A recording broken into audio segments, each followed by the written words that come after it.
Good evening. Welcome to all of you. My name is Homer Moyer, and it's my great pleasure to welcome each of you here to this happy occasion.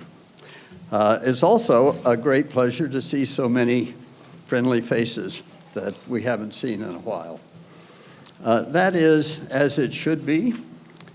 The CEELI Institute, like CEELI before it, is the result of lots and lots of effort by many, many people, far more than a village. And that's a part of this story. We are delighted this evening to have two special honored guests from whom you will hear in just a few moments. But first, a couple of welcomes to some special people. I'm delighted that Patsy Palmer, Sandy Albrigh's wife, is here with us this evening. Sandy and I were partners in crime at the creation of CEELI. Sandy was a great supporter of the Institute and a special friend and inspiration to me, to Mark Ellis, to many others here, and we miss him deeply. Patsy, thank you for being here.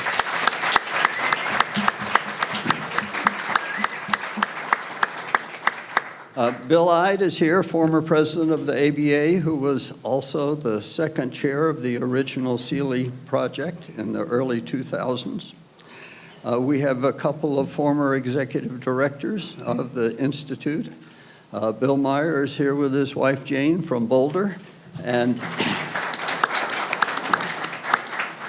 Bill was both the first CEELI liaison in Bulgaria in the early 1990s and the first executive director of the Institute. Quinn O'Keefe is also here. She was a later executive director of the Institute. And Joel Martin, who's unable to be with us tonight, was executive director 2 different times. Most important, our current executive director is here, Chris Lehmann. Chris is coming up on 8 years as executive director and has expertly helped guide the Institute's growth, its curriculum development, and its reputation to the point that it's a flourishing institution that is debt-free, highly respected as a rule of law institute. Chris, thank you for that. Stand up and take a bow.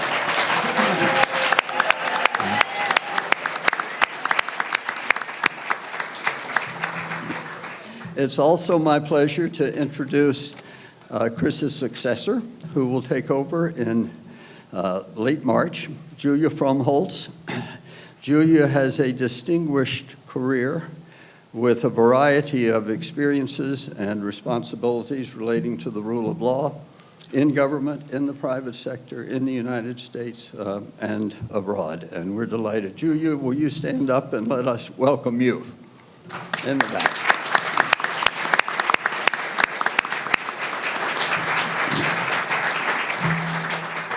And at least a quick wave from the other CEELI Institute staff who are here. Chris, Jen, Maria, Glorianne. They have done a lot of behind-the-scenes work. We appreciate that. And a special thanks. Well, let me see if I haven't seen Alberto Moro, but I think he is here, and Scott Carlson is definitely here from ABA's Rule of Law Initiative.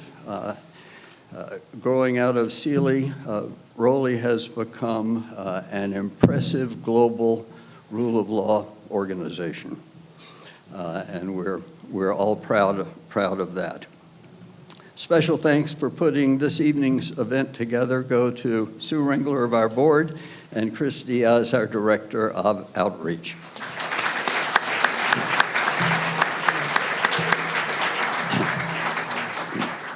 And finally, on stage with Justice Kennedy and me tonight is Mark Ellis. In May, Mark will succeed me as the chair of the CEELI Institute on an occasion that many people may think is quite long overdue, even without the pandemic. I can think of no one who is more qualified or more appropriate to take over the chairmanship than Mark Ellis. Mark was the first executive director of CEELI from 1990 to 2000. In the years since, he has been the executive director of the International Bar Association in London, where he has had an enormous impact. And his experience and accomplishments with respect to the rule of law are extensive and unique, and we are delighted that Mark will become our next chair.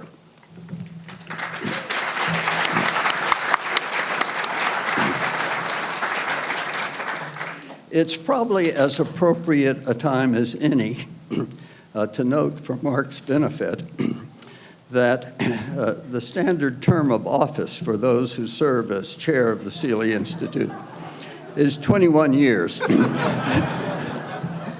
So Mark, buckle up. A little over 20 years ago, Mark and Bill Moyer and I made our way through an abandoned and dilapidated villa in Prague. We stepped over missing floorboards. We looked down at layers of sand that served as insulation between the floors. We saw the remnants of previous occupants, the Nazis, the Communist Youth Program. We learned that in World War II, the villa had accidentally been bombed by an American pilot who thought he was over Dresden. And we were introduced to a small class of young ballerinas from the neighborhood who had commandeered a corner of the ground floor of the abandoned building as their performance space. Never then would we have dreamed what would become of the CEELI Institute at that time.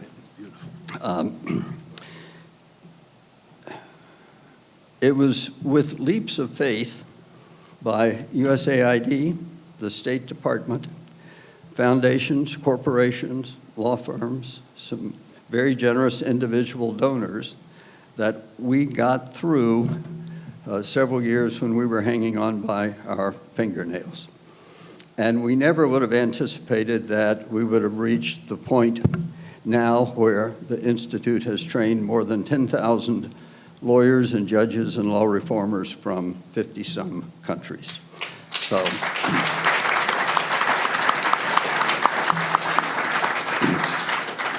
thanks to all of you for that and all that you have done. There's more to come. It's now my privilege to introduce our first honored guest, Justice Anthony Kennedy.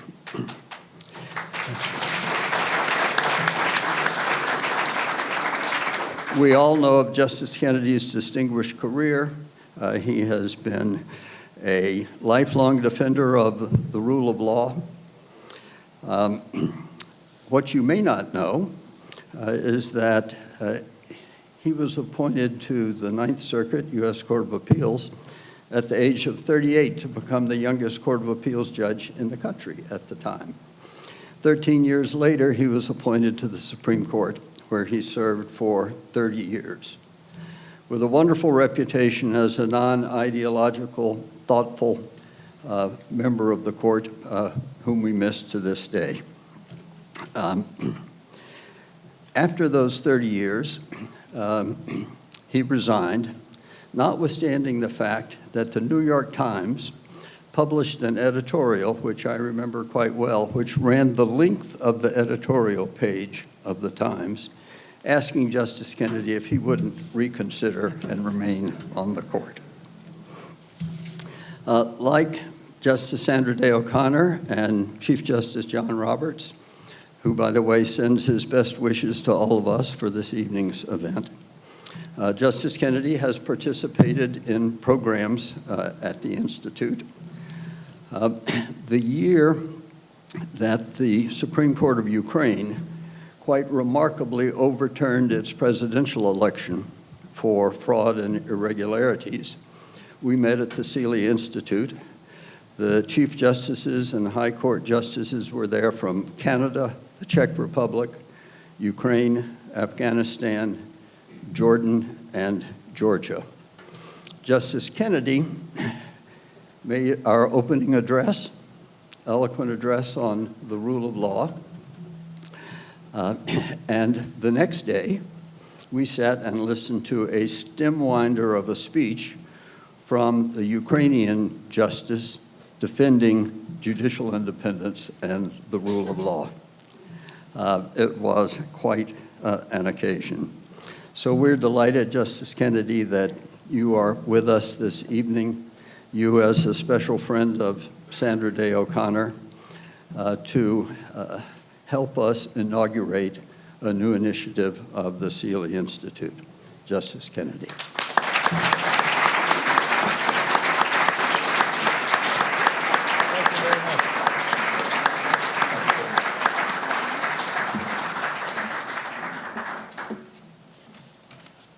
Thank you so very much, Homer. Ladies and gentlemen, wonderful friends of CEELI, which means that you're also friends of democracy. It's an honor and a pleasure to be with you here. Winston Churchill, throughout the war, was asked to meet with the people from the Temperance Union, and he didn't really have much time, but toward the end of the war, he agreed to see them. And they were invited to 10 Downing Street, and they went in the main conference room, which is about the size of this room you see on the other side of that pillar there. It has a long table that can seat probably 20 people. And they came into the 10 Downing Street, and they said, "Mr. Churchill, if you took all of the wine and all of the brandy and all of the spirits that you've consumed during your time in office, which we have calculated, they would come up to about here." And they put their hand on this imaginary plimsoll line in that room. And he looked, and he said, "So little have we done." Then he looked up and he said, "So much we have yet to do." With CEELI, it's incorrect to say, "So little have we done."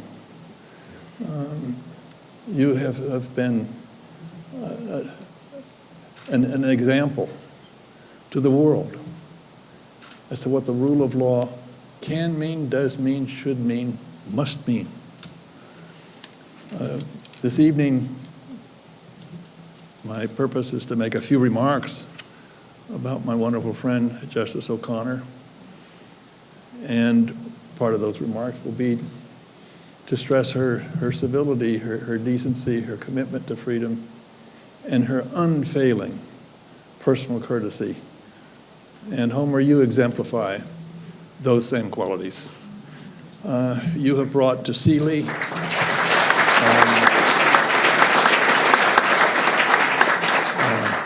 your own dynamism, your own friendliness. Friendliness is an important part of what our democracy must mean. Sandra O'Connor, we miss very much.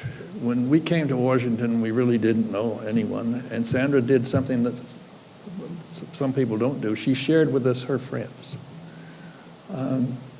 And we knew we were from the West. You have to be careful about saying you're from the West, because in this age of stereotypes, we don't want to identify for the wrong purposes. But Sandra grew up on a ranch, rode horses. Arizona had been a state for only a decade or so. And she loved the open spaces. She loved the land. Willa Cather once said, "If you're on land, you can sometimes own it for a little while." And we must remember, if we own land, if we own liberty, if we own rights, we own them for a little while, and then we must pass them on. The chief judge of the Ninth Circuit Court of Appeals was Richard Chambers, a very well-known judge. And he was from Arizona. And he told me that he knew the part of Arizona where the Day Ranch, Sandra Day O'Connor, her family's ranch was. And he said that the Days had the reputation for being the best neighbors in Arizona. We must all be good neighbors to each other. Countries must be good neighbors. And this is what Sandra exemplified. She was a dynamic person. She did sometimes like to take charge of things.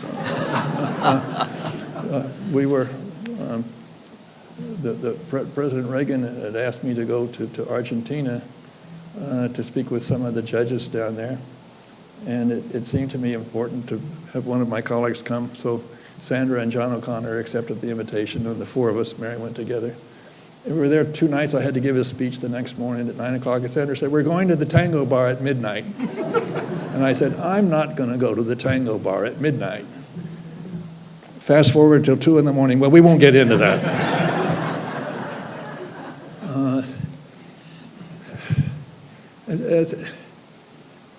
As a good neighbor, Sandra knew the meaning of freedom. You know,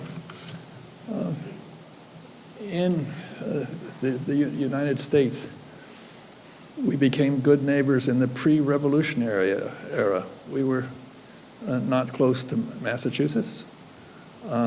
If you lived in Virginia, and you weren't that close to Pennsylvania, especially by those days' standards. But we learned something very important. We learned that we are not, or should not be, defined by an identity with other people.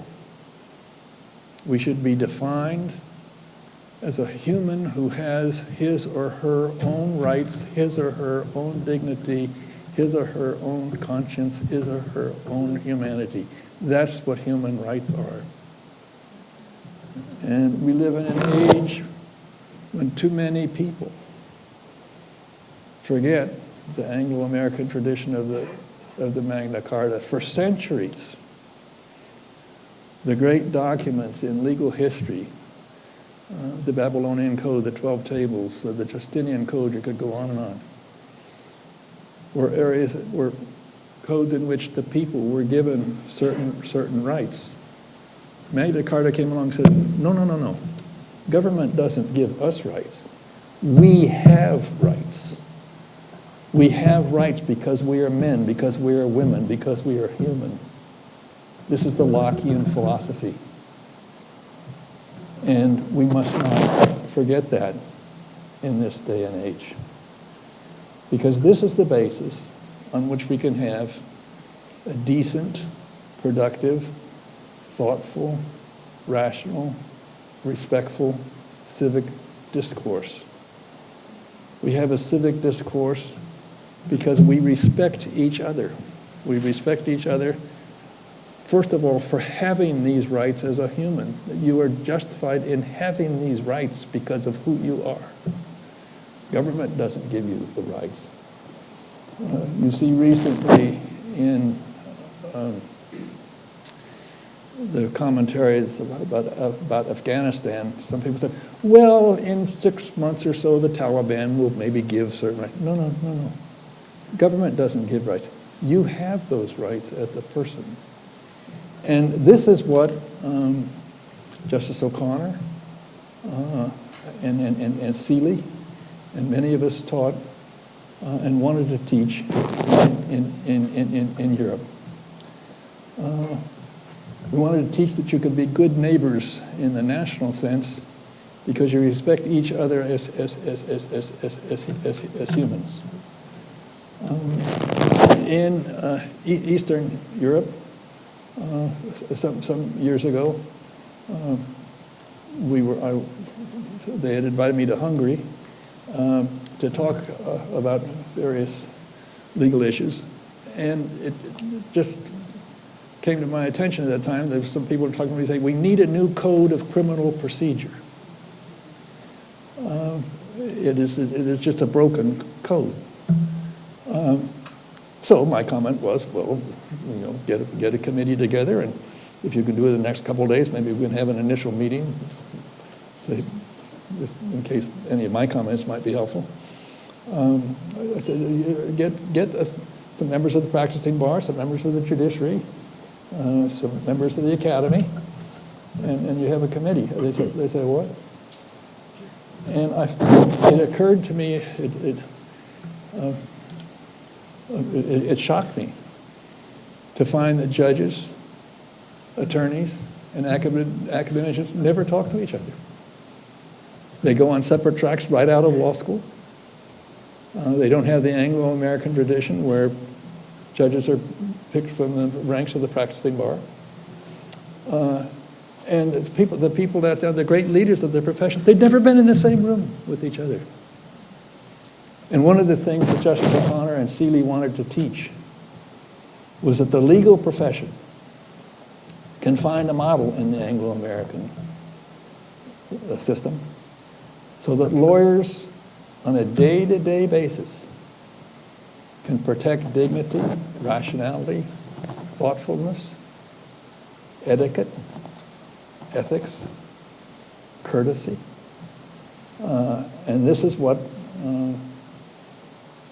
one of the first projects that Sandra undertook with CEELI was all about.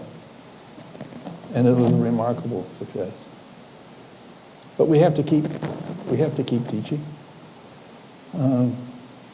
We have to learn about the meaning of freedom. We have to learn about the meaning of human rights. And then we have to teach others for the next generation. After 9/11, it was my idea that maybe we should have a new emphasis on civics for high school students so people would know why we are protecting freedom.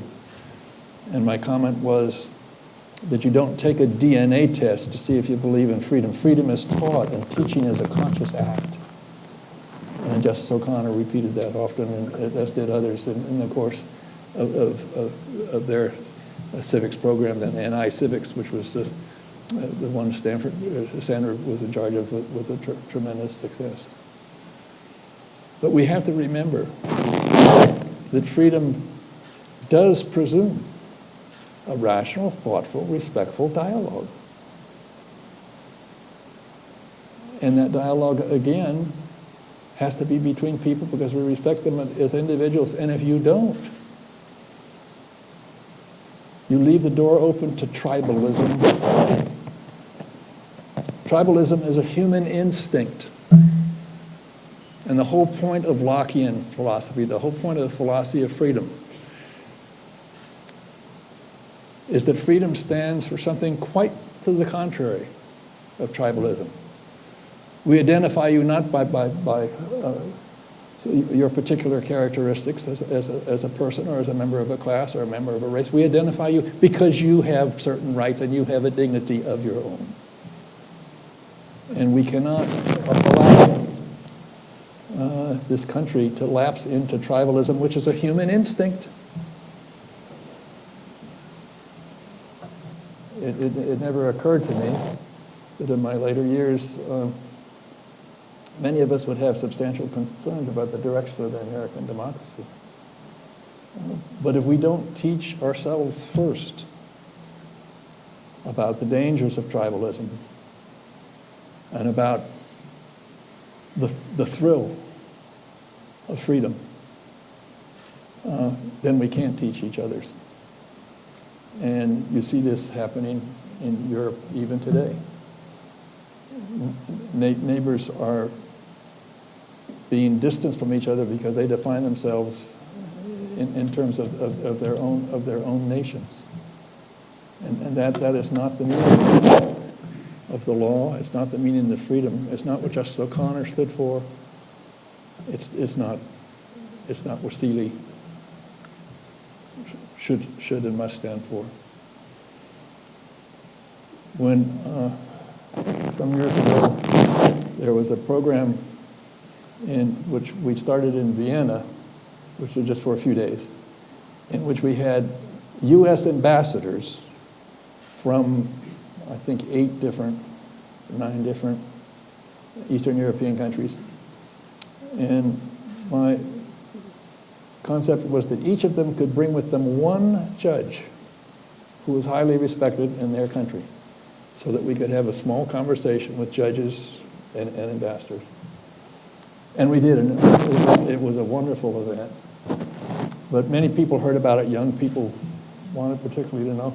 So there was a session in the afternoon where we could say what we discussed. And a young woman raised her hand, and she said, you know, there are 2 tragedies in my country, Eastern European country. One is that the rule of law is slipping away. The second tragedy is that many know this and few seem to care. We must always care about the rule of law and the freedom to protect us, because that's who we are. That's who this nation is. That's who this nation must become, once again, from generation to generation. And CEELI is committed to that. And for that reason, it is my honor to note that you have named this award after Justice O'Connor, who was one of the best of neighbors, one of the most decent of people, one of the judges, one of the citizens most committed to the idea of freedom in our time and in the next. Thank you very much.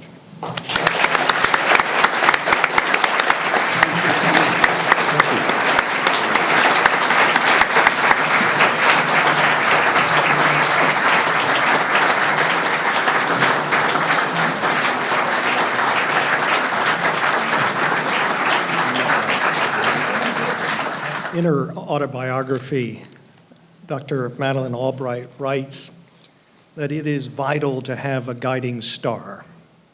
As one diplomat said of her, time and time again, she raises the sights to the moral and historical issues. And I suspect that is her star, a singular focus on upholding human dignity. And CEELI has significantly benefited from this conviction. Her relationship with CEELI and the CEELI Institute in Prague is well established, and it's even connected through her own personal journey. Born in Prague, Dr. Albright and her family fled the native Czechoslovakia to the former Yugoslavia when the Nazis invaded. She and her family then spent the war years back in Europe attempting to create some normalcy amidst the worst of the Blitz. After the war, the Albright family returned to Prague only to be forced into exile, this time seeking refuge from the newly installed communist regime. They then moved to the United States. Dr. Albright received her BA with honors from Wellesley College and her doctorate from Columbia University. And following in her father's footsteps, she entered a lifetime career in politics and diplomacy. From 1993 to 1997, Dr. Albright served as the U.S. permanent representative to the United States and was a member of President Clinton's cabinet. And of course, as we know, in 1997, Dr. Albright shattered the glass ceiling and was named the first female U.S. Secretary of State. A person of endless compassion and energy, Dr. Albright advocated democracy and human rights worldwide, believing that a country should not simply bear witness to history, but should shape it in ways that serve the interests and ideals of all citizens. Dr. Albright's successful navigation through some of history's darkest moments has left her acutely aware of how the lessons of and this was certainly the case when Dr. Albright and I met for the first time as the war broke out in the former Yugoslavia. When the Dayton Peace Accords concluded, it was Dr. Albright and then U.S. Ambassador to Bosnia, John Menzies, and Jim O'Brien. And they spoke to me about CEELI leading the effort to create the Constitutional Court for Bosnia-Herzegovina. And that program remains the most compelling of the many initiated during my time at CEELI. And its success was due much to Dr. Albright's leadership. CEELI's special relationship with Dr. Albright intersected yet again with the creation of the ICTY, which she championed from the start. As then U.S. Permanent Representative to the UN, Dr. Albright approached CEELI to provide needed technical legal assistance to the ICTY. And subsequently, we created the Coalition for International Justice. And among our many assistance projects was providing lawyers to help implement the Rules of the Road agreement signed by the main parties of the Yugoslav conflict. This, too, was on behalf of Dr. Albright. When I think back on the past 32 years since the creation of CEELI, and as we celebrate the 20th anniversary of the CEELI Institute, I'm hard-pressed to think of any U.S. government official who has been more supportive of our efforts than Madeleine Albright. We remain indebted. Ladies and gentlemen, please join me in welcoming Dr. Madeleine Albright.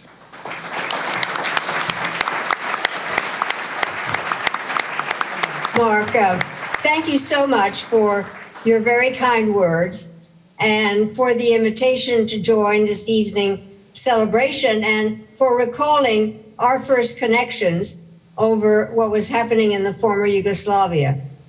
I also want to say hello to my very good friend, Justice Tony Kennedy, and thank him for his moving words of tribute to the late Justice O'Connor. And finally, I want to extend my heartiest congratulations to the incredible Homer Moyer, because it is his legacy we are celebrating today. Mark spoke of my long-standing connections to CEELI and the CEELI Institute.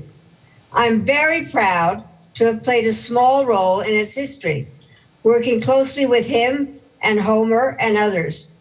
But as much as I would like to claim that my early support for the CEELI Institute was evidence of genius, in truth, it stemmed from a very basic insight. When I was in government, virtually every major foreign policy initiative had a legal side to it. The end of the Cold War contributed to this, as traditional structures fell apart and new rules had to be established. This was especially true in the turbulent territories of the former Yugoslavia. In 1993, when President Clinton came to power, war was raging throughout the Balkans. A UN peace mission was failing, and atrocities were being committed every day. As America's UN ambassador, and as Mark mentioned, I was proud to play a part in creating the International Criminal Tribunal for the former Yugoslavia. At the time, many observers ridiculed the court and predicted that it would fail. After all, Bosnia was not Nuremberg, where the Nazi leaders were in custody before the tribunal was even formed. In Bosnia, the chief suspects were still in positions of authority. In fact, they were winning the war. At first, the prosecutors had no way to gain custody of the people indicted. Investigators were not permitted to go where the crimes had been committed, where the witnesses lived, or where the bodies were buried. But I still believed in the mission of the court. I thought it essential that individual accountability be established, because in the absence of justice, the cycle of violence would never be brought to an end. I also worked to ensure that women were represented on the panel, and so I was gratified when the justices ruled for the first time that rape was a violation of international humanitarian law. But I was horrified when in 1995, the unthinkable happened and more than 8,000 Bosnian Muslims were murdered in the village of Srebrenica. At first, the killers denied that a crime had even been committed, but using satellite photos, we were able to discover where the bodies had been buried. By gathering further evidence, we were able to identify the men who gave the orders. And after years of diplomatic pressure, we were able to apprehend the suspects and bring them before the court. In the wake of a tragedy such as Srebrenica, justice is never really possible, but a failure to seek accountability is not acceptable. The tribunal, like any such institution, was imperfect, but it brought to justice 161 accused persons. Together with the International Criminal Tribunal for Rwanda, which generated 93 indictments, the ICTY established a vital precedent for prosecuting humanitarian crimes and laid the foundation for an international criminal court.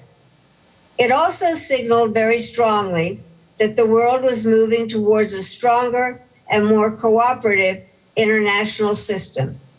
So when I left office in 2001, I had every reason to believe that the trend towards democracy and the rule of law would continue. Unfortunately, it now appears I was much too upbeat. For most of the past 2 decades, the pendulum swinging between freedom and autocracy has moved in the wrong direction. Many heads of government have abandoned the idea of global cooperation and instead insist on going on alone. Rather than explain the world's complexities, they insist that everything is simple and that greatness can be found by boasting about ourselves and ignoring the rights of others. Many of these leaders pretend to be democrats, but they are really autocrats, eager to stretch their time in power by rigging election, weakening parliaments, smearing minority groups, trashing journalists, and inciting extremist backers to violence. They're so busy trying to silence opposition at home that they have little interest in joining with others to address wider problems. Instead, they do all they can to weaken multilateral institutions and to foster the idea that might makes right. Whatever language their words are spoken in, the meaning is the same. The rule of law is for suckers. The world we want has no rules at all. The consequences are both painful and plain.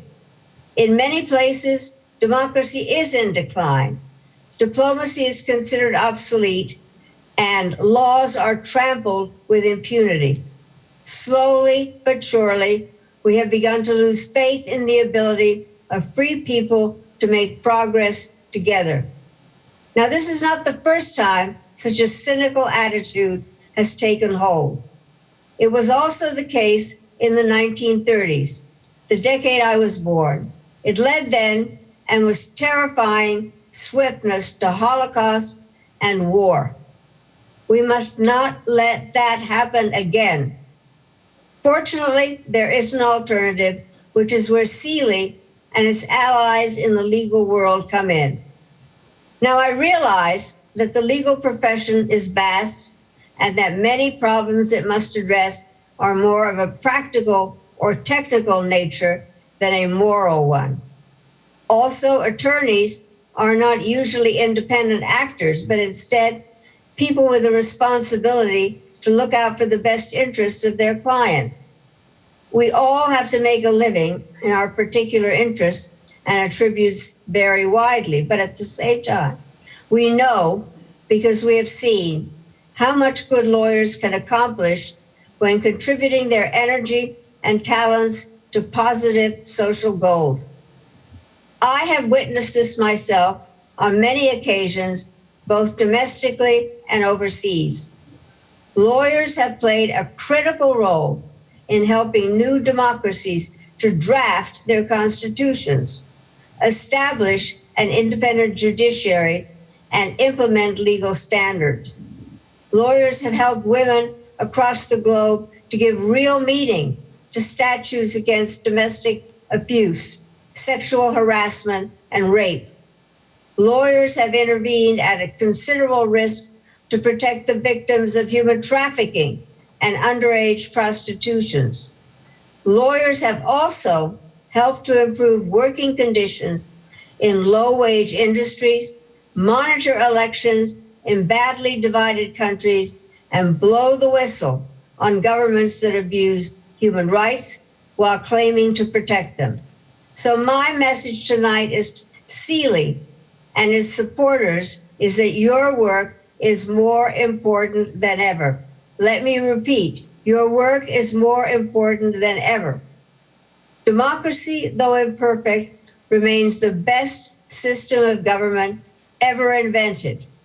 The interdependence of peoples is not a fiction, and the rule of law is not for suckers. I have now been out of office longer than I was in it, more than a dozen years. In that time, I feel as if I've done a little bit of everything.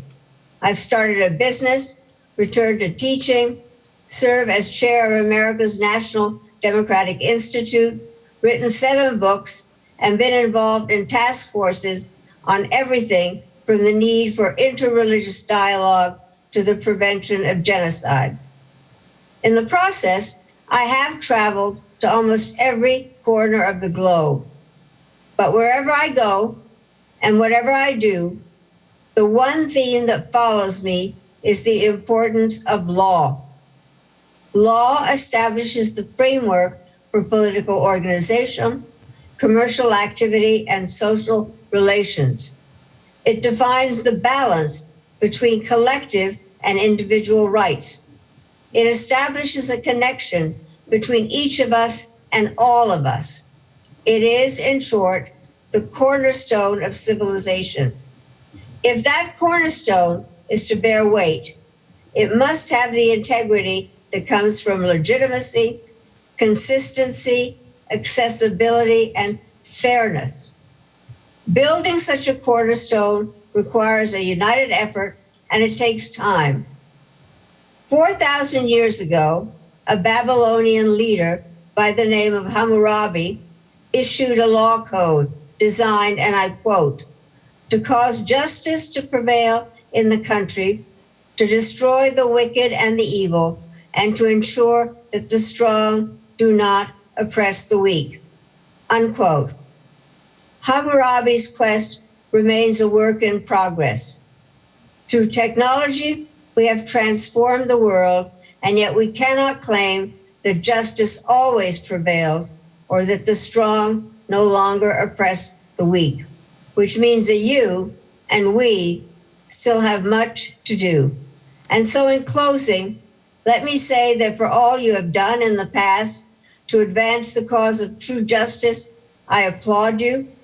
For all you will do, I salute you.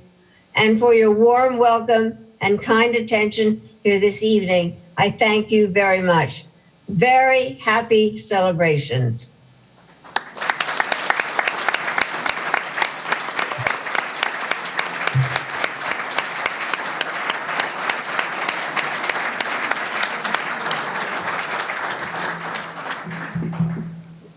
One last set of remarks, and it deals with Homer Moyer. And so I'm going to follow in the footprints of Justice Kennedy and Dr. Albright in saying a few words about him. But I would say for all of us in this room, vast majority of us, we shared a journey that started with the fall of the Berlin Wall in 1989. And I think for so many of us, that changed our lives. It certainly did mine. But for me, it would lead to working with 2 most extraordinary individuals, Sandy D'Alembert and Homer Moyer. And as we worked together on what would become CEELI, I realized how blessed I was to forge a friendship with these 2 people, a friendship that has been unequaled in my life. Even more extraordinary was that I don't remember there ever being a disagreement among the 3 of us. We were like-minded in this entire journey. Sandy and Homer and I were a team.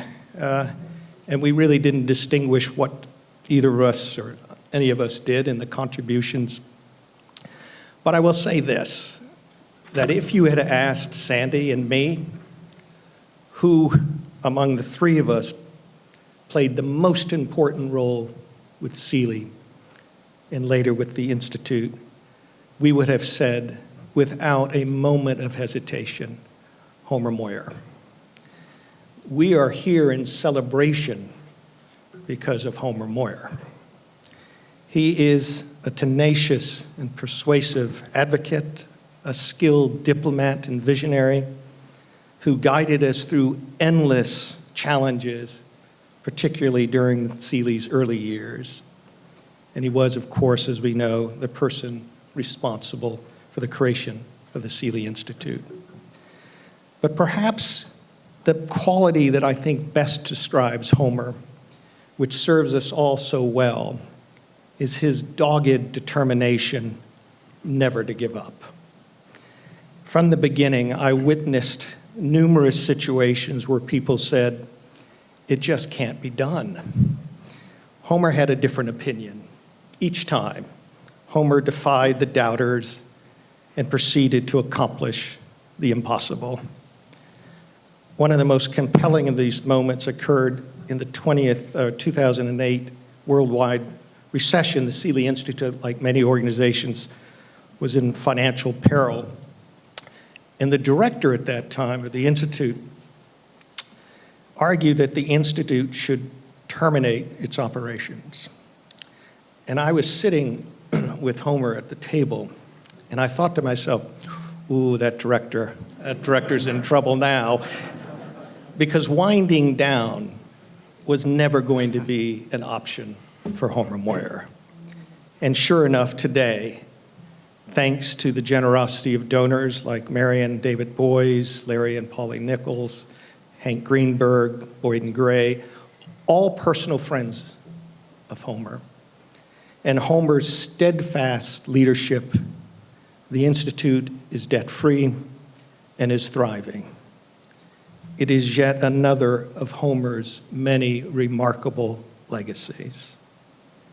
So I want you to join me in thanking Homer Moyer for everything he's done, not just CEELI, not just the CEELI Institute, but what he's done to promote the rule of law throughout the world. That is an incredible feat, and how honored we are to know him. Homer Moyer.